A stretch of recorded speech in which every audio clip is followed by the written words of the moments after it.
"I'm wet, but not from the rain," the Black Widow whispered to the giant cowboy as lightning split the sky above their makeshift shelter, her voice carrying secrets that could shatter both their worlds. The townsfolk of Copper Ridge see her as cursed, a woman whose very presence brings misfortune, marked by skin and circumstance to remain forever cast out. They whisper she'll die alone, forgotten like dust in the wind. But the giant cowboy sees something else entirely when their paths collide in that storm-torn barn, a kindred spirit carrying burdens that mirror his own haunted past. Hidden beneath her tears lies a desperate search for stolen family, while his gentle hands conceal a violent history that could destroy them both.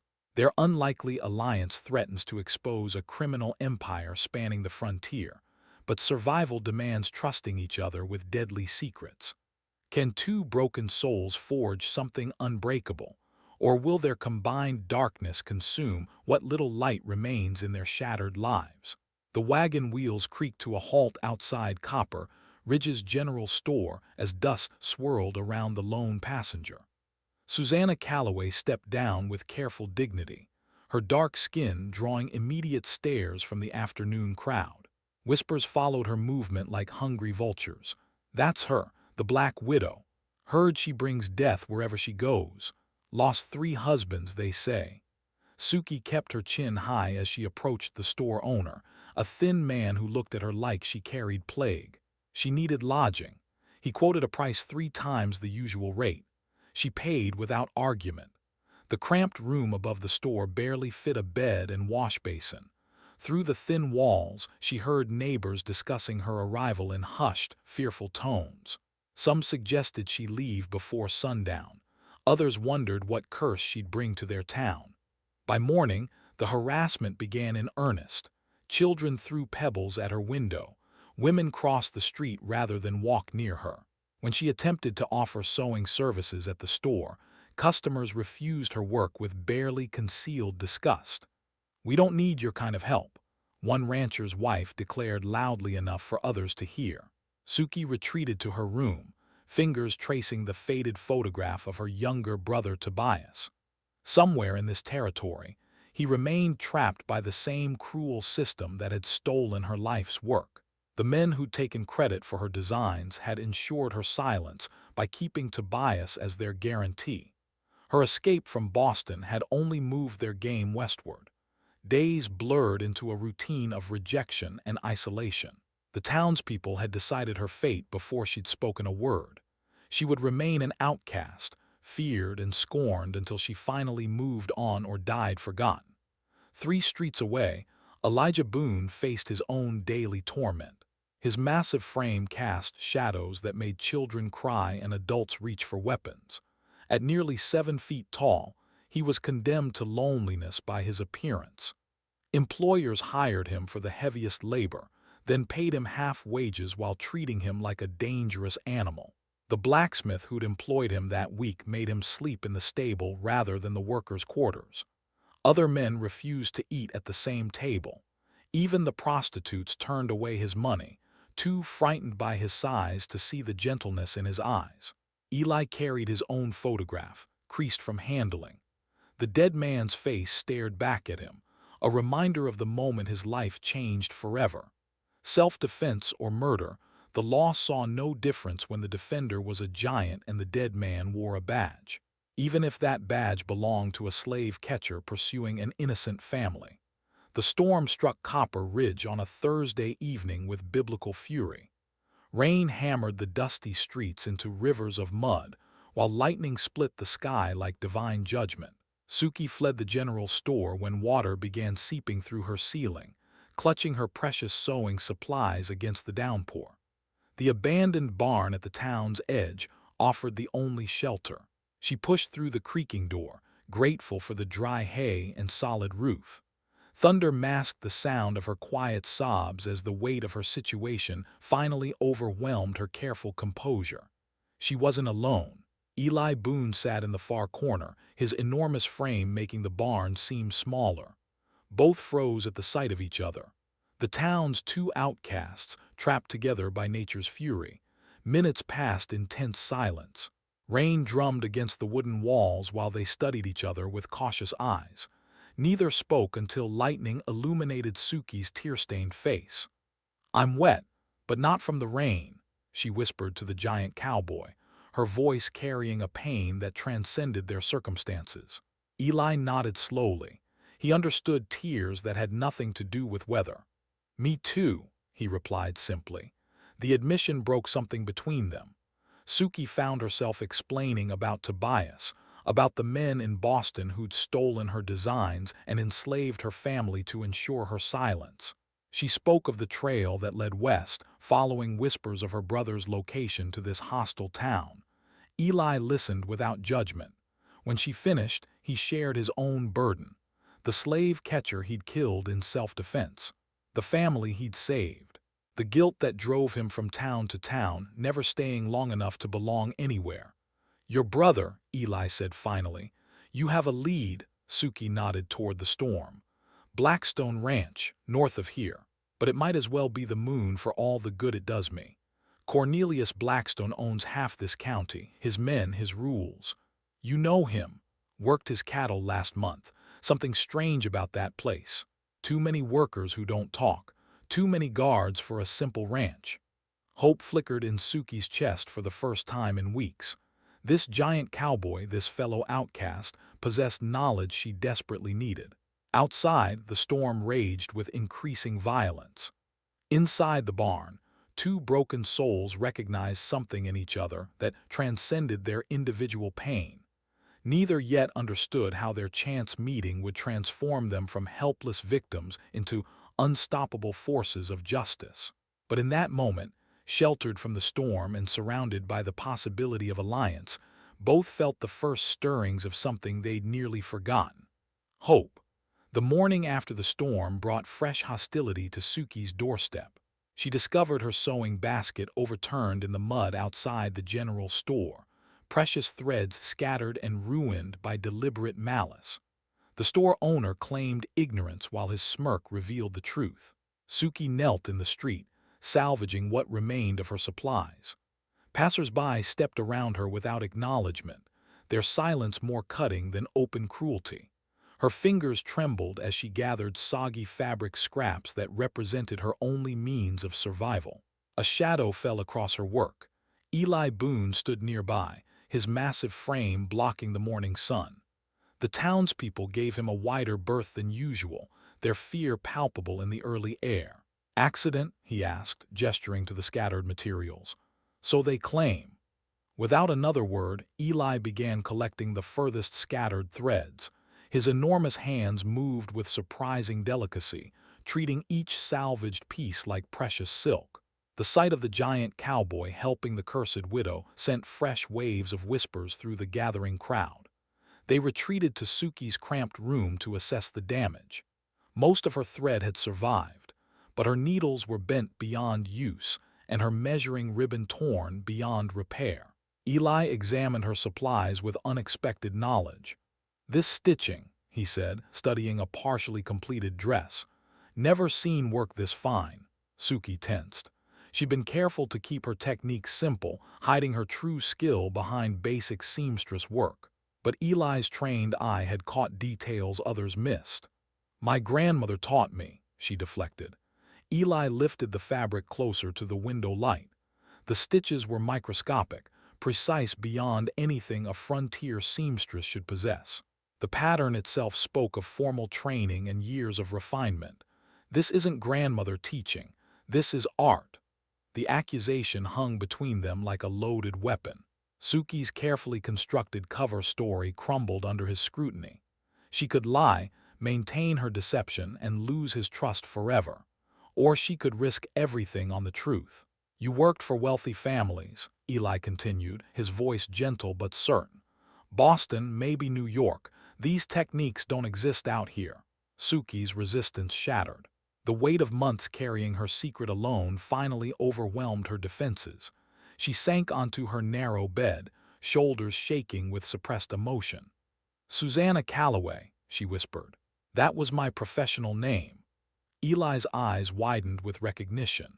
Even on the frontier, certain names carried weight among the wealthy families who ordered custom clothing from back east. The wedding dress designer. Heard ranchers' wives talking about your work. Said you disappeared.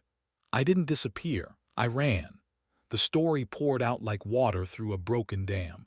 Her partnership with the Boston design house. The gradual realization that her white partners were claiming credit for her creations while paying her fraction wages.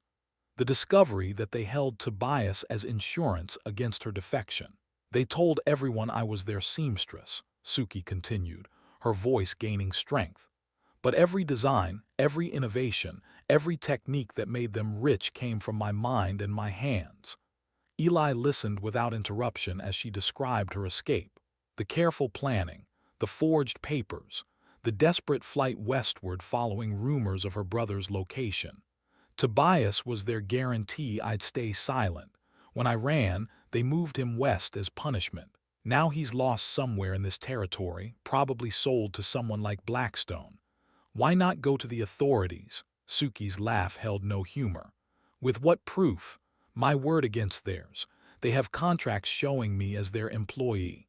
I have nothing but accusations. Eli set down the dress, his expression thoughtful. He moved to the small window, gazing toward the distant mountains where Blackstone Ranch lay hidden. Your grandmother, he said finally. What did she really teach you? Suki hesitated, then opened her sewing basket's hidden compartment. Inside lay older samples of fabric, each marked with seemingly decorative patterns. To untrained eyes, they appeared to be simple embellishments. Messages, she explained. My grandmother helped runaways find safe houses. She taught me to hide information in needlework. Routes, dangers, friendly contacts. All invisible unless you know how to read them. Eli examined the samples with new understanding. The patterns weren't random decorations but coded communications, each stitch carrying meaning beyond its aesthetic purpose. You've been leaving messages in your work all along. Every dress I've made since Boston. Breadcrumbs for Tobias if he ever gets the chance to see them. Instructions for others who might need help. The revelation transformed everything between them. Suki wasn't just a talented seamstress hiding from cruel former employers. She was an artist and secret communicator whose skills could serve purposes far beyond mere survival. Blackstone's daughter, Eli said suddenly. Martha. She's getting married next month. So, rich families want the best for their daughters' weddings, especially when they're trying to impress territorial politicians and business partners. Understanding dawned in Suki's eyes. Her reputation, even under her assumed name, had begun spreading among the ranch wives who could afford quality work. A wedding dress commission for Blackstone's daughter would provide access to the heavily guarded ranch. You think I could get close enough to find Tobias? I think your real talents just became our greatest weapon. Outside, the townspeople continued their daily routines, unaware that their despised Black Widow had just revealed herself to be someone far more dangerous than their superstitions imagined. In the cramped room above the general store, two outcasts had discovered that their combined skills might be enough to challenge the powerful forces that had destroyed their lives. The hunt for Tobias was about to begin. Eli's confession came 3 days later as they planned their approach to Blackstone Ranch. He'd been watching Suki practice her coded stitching when the weight of his own secrets became unbearable. I killed a man, he said simply. Suki's needle paused mid-stitch. She'd sensed darkness in his past but hadn't pressed for details. Now the truth hung between them like morning fog. Self-defense, Eli continued. But that doesn't change the fact he's dead because of me.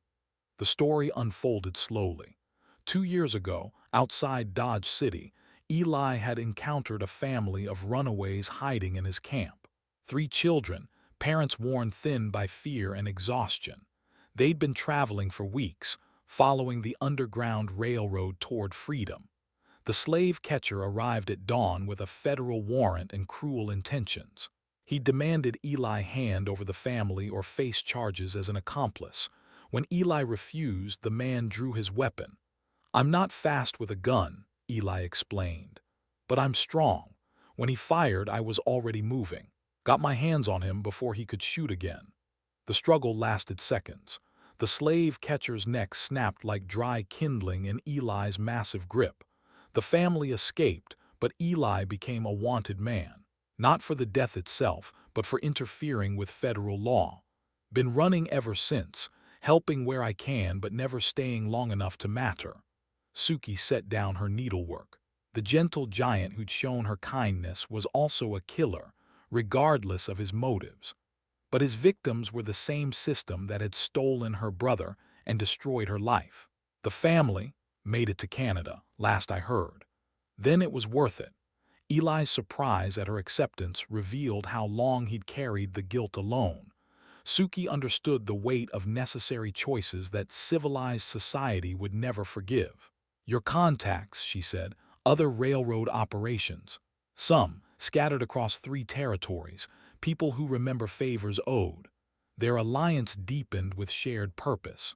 Eli's network of sympathetic contacts complemented Suki's coded communication skills. Both had been fighting the same war from different positions. The plan crystallized over the following week. Suki would use her genuine talents to infiltrate Blackstone's social circle through Martha's wedding preparations. Eli would work various ranches, gathering intelligence while staying mobile enough to avoid recognition. Suki's first breakthrough came when Mrs. Henderson, the banker's wife, reluctantly commissioned a dress after seeing samples of her work. Word spread among the wealthy ranch wives who competed fiercely for social status. Within days, Suki had 3 commissions and a reputation for exceptional craftsmanship. Martha Blackstone herself appeared at the general store on a Thursday morning, accompanied by 2 armed escorts who waited outside. The young woman seemed nervous, constantly glancing toward the door as if expecting threats. "I heard about your work," Martha said quietly. "My wedding dress needs alterations." Suki agreed to visit the ranch for a proper fitting. The invitation was exactly what they'd hoped for, but Martha's fearful demeanor suggested complications they hadn't anticipated. Eli spent his days working different ranches, piecing together information about Blackstone's operations. The man owned more land than any single person should control, worked by an unusually large labor force that seemed reluctant to talk. At the Morrison spread, Eli learned that Blackstone's workers were housed separately from regular ranch hands. At the Patterson place, he heard whispers about men who arrived in chains but were supposedly voluntary workers. The picture that emerged painted Blackstone as something far worse than a simple rancher. Slave labor, Eli reported during one of their secret meetings. Legal on paper, but the workers aren't free to leave. Tobias. Haven't seen him yet, but the descriptions match what you'd expect. Young men mostly, working the furthest fields where visitors won't see them. Suki's visit to Blackstone Ranch confirmed their worst suspicions. The main house displayed wealth beyond anything else in the territory, built on foundations of human suffering. Martha led her through rooms filled with expensive furnishings, while armed guards watched from doorways. During the dress fitting, Suki caught glimpses through the windows of workers in the distant fields. Their movements spoke of exhaustion and despair rather than honest labor. One figure, thin and young, made her heart race with recognition. Tobias. Her brother worked among a group harvesting cotton under the watchful eyes of armed overseers. He was alive, but his condition spoke of months of brutal treatment. Suki forced herself to continue the fitting while memorizing every detail of the ranch's layout. Martha noticed her distraction. "Something wrong?" "Just admiring the view. Your father's built something impressive." "He works very hard," Martha replied, but her tone suggested complicated feelings about her father's methods. Back in town, Suki and Eli compared intelligence. The ranch employed at least 30 guards for what should have been simple agricultural work. The worker quarters were surrounded by high fences that looked more like prison walls than employee housing. "Getting him out won't be simple theft," Eli concluded. "This is a military operation. Then we make it bigger than just Tobias." Suki's plan was audacious. Instead of a quiet rescue that might succeed but leave the system intact, they would expose the entire operation publicly during Martha's wedding celebration. All the territorial politicians will be there, she explained. Business leaders from 3 counties. If we can prove what Blackstone's doing in front of witnesses like that, he can't cover it up. Eli understood the stakes. Success would free dozens of enslaved workers and destroy a criminal empire. Failure would likely get them all killed. Your grandmother's codes, he said. Can you hide evidence in the wedding dress itself? Suki smiled grimly. Better than that. I'm going to make Martha's wedding present tell the whole story. The threads of their plan were finally coming together, each stitch leading toward a confrontation that would determine not just Tobias's fate, but the future of every soul trapped within Blackstone's empire of cruelty. Suki's second visit to Blackstone Ranch came under the pretense of final dress alterations. Martha greeted her with unusual warmth, leading her to a private sitting room away from the main house bustle. The young woman's nervous energy had transformed into something approaching desperation. "I need to show you something," Martha whispered, glancing toward the closed door. From beneath a stack of wedding invitations, she produced a leather-bound ledger. The pages contained neat columns of figures, names, and dates that painted a horrifying picture. Purchase prices for human beings, transportation costs for merchandise, profit margins calculated in blood and suffering. "I found this in Father's study," Martha continued, her voice trembling. "These aren't employee records." Suki studied the entries with growing rage. Tobias's name appeared on a page dated 3 months earlier, listed as inventory transferred from Boston operation. The casual documentation of her brother's enslavement made her hands shake. "Why are you showing me this?" "Because I think you're looking for someone, and because I can't pretend anymore that my father's wealth comes from honest work." The revelation changed everything. Martha Blackstone wasn't just an unknowing beneficiary of her father's crimes. She was a potential ally with access to evidence that could destroy the entire operation. "What do you want from me?" "Help me stop him. After the wedding, when all the important people are here as witnesses, we can expose everything publicly." Suki felt the threads of fate weaving together in ways she'd never imagined. Martha's offer provided the missing piece of their plan, but it also introduced dangerous new variables. Meanwhile, Eli's intelligence gathering had taken a frightening turn. A bounty hunter named Wade Morrison had arrived in town asking questions about a giant who'd killed a federal officer near Dodge City. Eli's past was catching up just as their mission reached its most critical phase. He moved between ranches with increased caution, gathering final details about Blackstone's security arrangements. The wedding celebration would bring unprecedented numbers of guards to protect the assembled dignitaries, but it would also provide chaos they could exploit. At the Peterson spread, Eli encountered 2 of Blackstone's former workers who'd somehow escaped. Their testimonies painted Blackstone's operation as far worse than slavery. Workers who complained disappeared permanently. Those who tried to escape faced brutal punishments designed to terrify others into compliance. "Your brother," one escapee told Suki during a secret meeting. "Seen him in the far fields. Keeps to himself mostly, but he's got fight left in him. Talks about someone coming to find him." The knowledge that Tobias maintained hope gave Suki strength for the dangerous path ahead, but time was running short. The wedding was scheduled for the following weekend, and Morrison the bounty hunter grew closer to identifying Eli each day. Suki worked feverishly on Martha's wedding present, a quilt that would serve as the centerpiece of their revelation. Each panel contained coded information about Blackstone's criminal network, financial records hidden in decorative patterns, names and locations stitched into seemingly random designs, a complete indictment disguised as wedding artistry. The technical challenge pushed her skills to their limits. The information had to be invisible to casual observers, but readable to anyone who understood her grandmother's code. She worked by candlelight, her fingers moving with desperate precision. Eli faced his own preparations.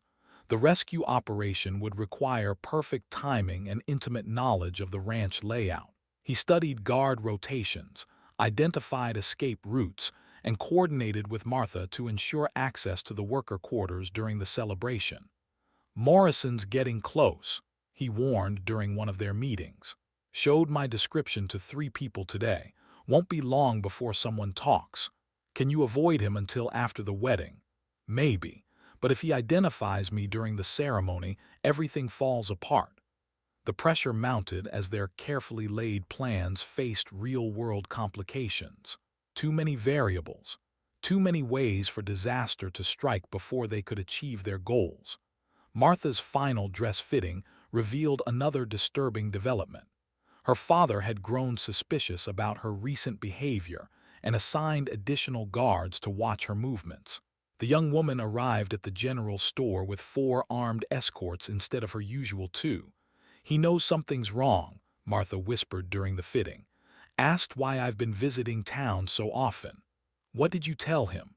"Wedding nerves. But I don't think he believed me." Suki felt the walls closing in around their operation. Blackstone's suspicions, Morrison's investigation, and the approaching deadline created a perfect storm of threats. Any one of them could destroy months of careful planning. The solution came from an unexpected source. Mrs. Henderson, the banker's wife, mentioned that Territorial Governor William Hayes would attend the wedding personally. His presence would provide protection they desperately needed and credibility for their accusations. "Hayes has been investigating territorial corruption," Mrs. Henderson explained innocently. "They say he's planning major reforms." The governor's attendance transformed their dangerous gamble into a legitimate opportunity. If they could present evidence to Hayes himself, surrounded by witnesses he trusted, even Blackstone's influence might not be enough to suppress the truth. With 3 days remaining until the wedding, all pieces of their complex plan were finally in position. Suki's coded quilt was complete. Eli had mapped every detail of the ranch layout. Martha had secured the original ledgers as evidence. The rescue operation was planned to coincide with the public revelation. But Morrison the bounty hunter had narrowed his search to Copper Ridge itself, and Cornelius Blackstone had begun asking pointed questions about the mysterious seamstress who'd gained unusual access to his family and property. The final countdown had begun, with success and disaster balanced on a knife's edge that could cut either way. The morning of Martha's wedding brought an unexpected visitor to Copper Ridge. U.S. Marshal Davis rode into town with an official escort, his federal badge glinting in the early sunlight. His arrival sent ripples of tension through the community, especially among those with secrets to hide. Suki watched from her window as the marshal conducted what appeared to be routine inquiries at the sheriff's office. But his questions focused specifically on Blackstone Ranch and recent territorial labor disputes. Her heart raced with the possibility that their mission might already be compromised. Eli appeared at her door within the hour, his face grim with news that changed everything they thought they knew about their situation. "Marshall's been tracking Blackstone for months," he reported quietly. "Spoke to Morrison about me, but not for the bounty. They want my testimony about the slave catcher I killed." The revelation hit Suki like lightning. The federal officer wasn't hunting Eli as a fugitive. He was seeking him as a witness in a larger investigation into illegal labor operations across multiple territories. "It gets bigger," Eli continued. "Your Boston partners were arrested 2 weeks ago. Marshall has their records, including documentation about Tobias and other people they sold west." Suki's legs gave out beneath her.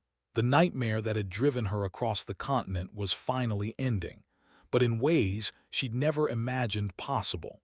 Her testimony could help convict not just Blackstone, but an entire network of human traffickers. "He wants to meet," Eli said. "Both of us. Says we might be the keys to bringing down the whole operation." The clandestine meeting took place in the church rectory, with Reverend Thompson serving as neutral witness. Marshal Davis proved to be a sharp-eyed man in his 50s, who'd spent years building cases against territorial corruption. "Miss Calloway," he began, producing official documents that proved her real identity and legal status. "You're no longer a fugitive. Your former partners confessed to theft of intellectual property and illegal human trafficking. We need your testimony to complete our case." The weight of months carrying false guilt lifted from Suki's shoulders. She was free to reclaim her name, her reputation, and her life's work. But the marshal's next revelation proved even more significant. "Mr. Boone, the man you killed was under federal investigation for exceeding his legal authority. You saved lives and eliminated a criminal. There are no charges against you." Eli's transformation was visible. The haunted look that had shadowed his features for 2 years began to fade as the truth of his vindication sank in. "But we need your help," Marshal Davis continued. "Today's wedding provides perfect cover for a coordinated operation. If you can gather evidence and witnesses while we position our forces, we can end Blackstone's operation permanently." The stakes had suddenly escalated beyond their wildest expectations. They were no longer planning a desperate rescue mission. They were participating in a federal law enforcement operation that could reshape territorial justice. "The governor's attendance wasn't coincidental," the marshal explained. "We've been planning this confrontation for weeks. Your intelligence about the ranch layout and guard positions has been invaluable." Suki realized that their careful surveillance had been feeding information to federal investigators without their knowledge. Every detail Eli had gathered, every observation from her visits to the ranch, had helped build the case that would finally destroy Blackstone's empire. "What do you need from us?" "Continue exactly as planned. Present your evidence publicly during the celebration. When Blackstone's crimes are exposed in front of witnesses, we'll move in with warrants and federal authority." The marshal's confidence was infectious, but Suki understood that success still required perfect execution. Too many variables could still go wrong, and Blackstone's desperation might make him extremely dangerous. Martha arrived at the church an hour before the ceremony, radiant in her wedding dress but trembling with nervous energy. She carried the original ledgers hidden beneath her bridal bouquet, along with additional financial documents she'd stolen from her father's safe. "He knows something's happening," she whispered urgently. "Doubled the guards this morning and questioned the staff about recent visitors. I think someone told him about our meetings." The revelation that their cover might be blown sent adrenaline coursing through Suki's veins. If Blackstone suspected their plan, he could move Tobias before they had chance to act. "The quilt," Martha continued. "Where is it?" Suki produced her masterwork from its protective wrapping. The wedding quilt gleamed with intricate patterns that concealed months of gathered evidence. To casual observers, it appeared to be an extraordinarily beautiful gift. To anyone who understood her grandmother's codes, it told the complete story of Blackstone's criminal empire. "When do we reveal it?" "During the gift presentation. Right after the territorial governor offers his congratulations. Maximum witnesses, maximum impact." The church bells began ringing, signaling the ceremony's approach. Guests were already arriving at Blackstone Ranch in carriages and wagons, including territorial politicians, whose presence would ensure that today's revelations couldn't be suppressed or ignored. Eli took his position among the hired workers serving the celebration. His size made him conspicuous, but also provided perfect cover for coordinating the rescue operation that would free Tobias and dozens of other enslaved workers. "Whatever happens," he told Suki before departing, "don't let Blackstone escape. Too many people have suffered for his crimes." As the wedding bells echoed across Copper Ridge, Suki felt the weight of destiny settling around her shoulders. Everything she'd endured, every sacrifice she'd made, every night spent stitching coded messages by candlelight, had led to this moment. The final confrontation was about to begin, with federal law enforcement, territorial government, and the assembled power structure of 3 counties serving as witnesses to justice long delayed. The wedding celebration at Blackstone Ranch sparkled with territorial grandeur. 300 guests filled the decorated courtyard, including Governor Hayes and influential politicians from across the region. Cornelius Blackstone moved through the crowd like a king, surveying his domain, unaware that federal agents had already surrounded his property. Suki arrived with the other gift-bearers, her precious quilt wrapped in pristine white cloth. Martha glowed beside her new husband, but her eyes constantly searched the crowd for signals that their plan remained intact. The stolen ledgers lay hidden beneath the gift table, waiting for their moment of revelation. Eli worked among the serving staff, his massive frame drawing occasional glances but no suspicion. He'd positioned himself near the main house where he could signal the federal agents when the evidence presentation began. Every muscle in his body coiled with anticipation. Governor Hayes took the podium as the sun reached its zenith, offering congratulations that masked his true purpose. His speech praised the territorial progress that honest business leaders like Blackstone represented.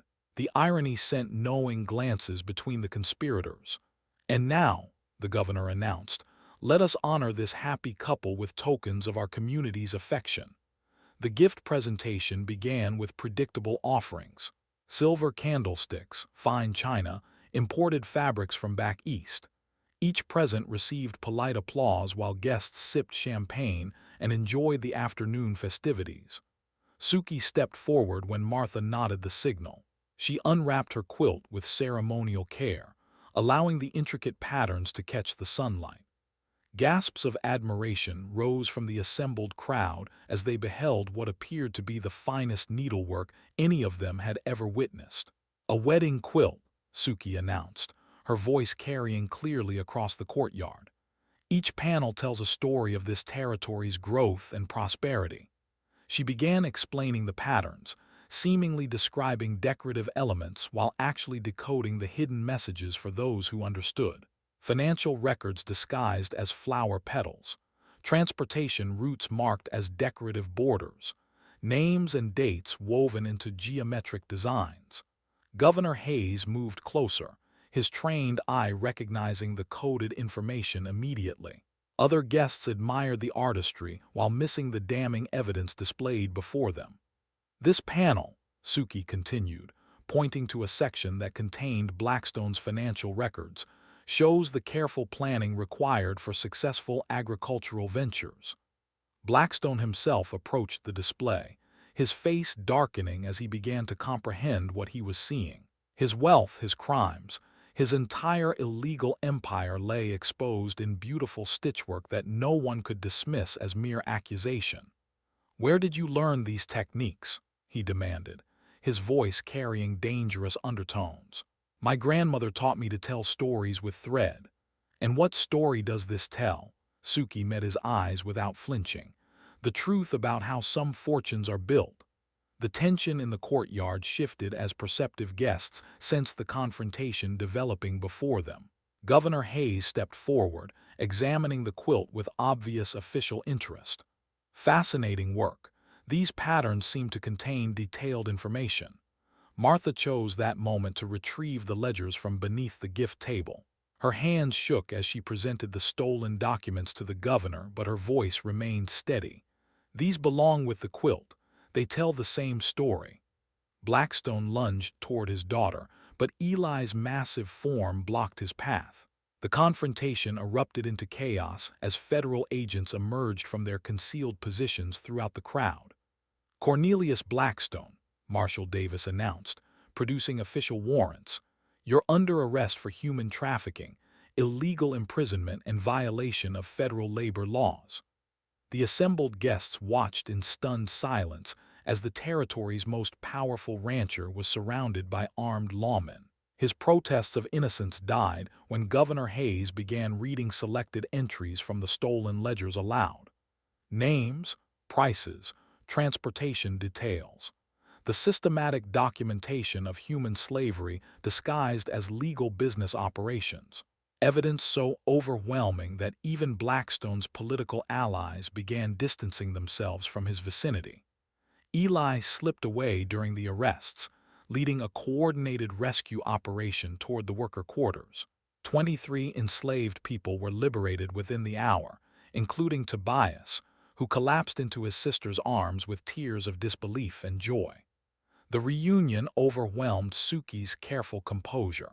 Months of fear and desperate searching ended in her brother's embrace, his freedom restored by courage she'd never known she possessed. The Black Widow had finally shed her cursed reputation. Within days, the territorial newspapers carried headlines about the Blackstone scandal. Suki's role as the key witness transformed her from mysterious outcast to celebrated hero. Her needlework skills became legendary, but now for reasons that honored rather than frightened people. Martha inherited the ranch and immediately converted it to legitimate operations, offering fair wages to former captives who chose to remain. She used her father's ill-gotten wealth to fund schools and medical facilities for territorial communities. Eli accepted Marshall Davis's offer to join federal law enforcement, his knowledge of territorial routes and hidden communities proving invaluable for similar rescue operations. His reputation transformed from dangerous giant to protector of the innocent. Governor Hayes personally restored Suki's legal rights and intellectual property claims, ensuring she received recognition and compensation for years of stolen work. She chose to remain in Copper Ridge, opening a dress shop that became the territory's finest. The town that once shunned the Black Widow now celebrated Susanna Calloway as their most distinguished citizen. Her needlework classes attracted students from across the territory, though few learned the secret codes her grandmother had taught her. On quiet evenings, she and Eli would sit on her shop's front porch, watching the sunset paint Copper Ridge's dusty streets gold. Both had found the belonging and redemption they'd sought, transformed from outcasts to pillars of their community. "I'm dry now, thanks to you," she told him one evening, referring to tears that had finally stopped falling. "We both are." Their unlikely alliance had not only saved lives but reshaped an entire territory's understanding of justice and human dignity. The storm that brought them together had cleared, leaving behind a peace neither had dared imagine possible. And that is all to the story for now. Please let me know where you are tuning in from. Perhaps we will create a story there. Consider liking this video and subscribing to our channel. And if you enjoy our content, click this video on your screen. I promise you it's worth watching. See you tomorrow.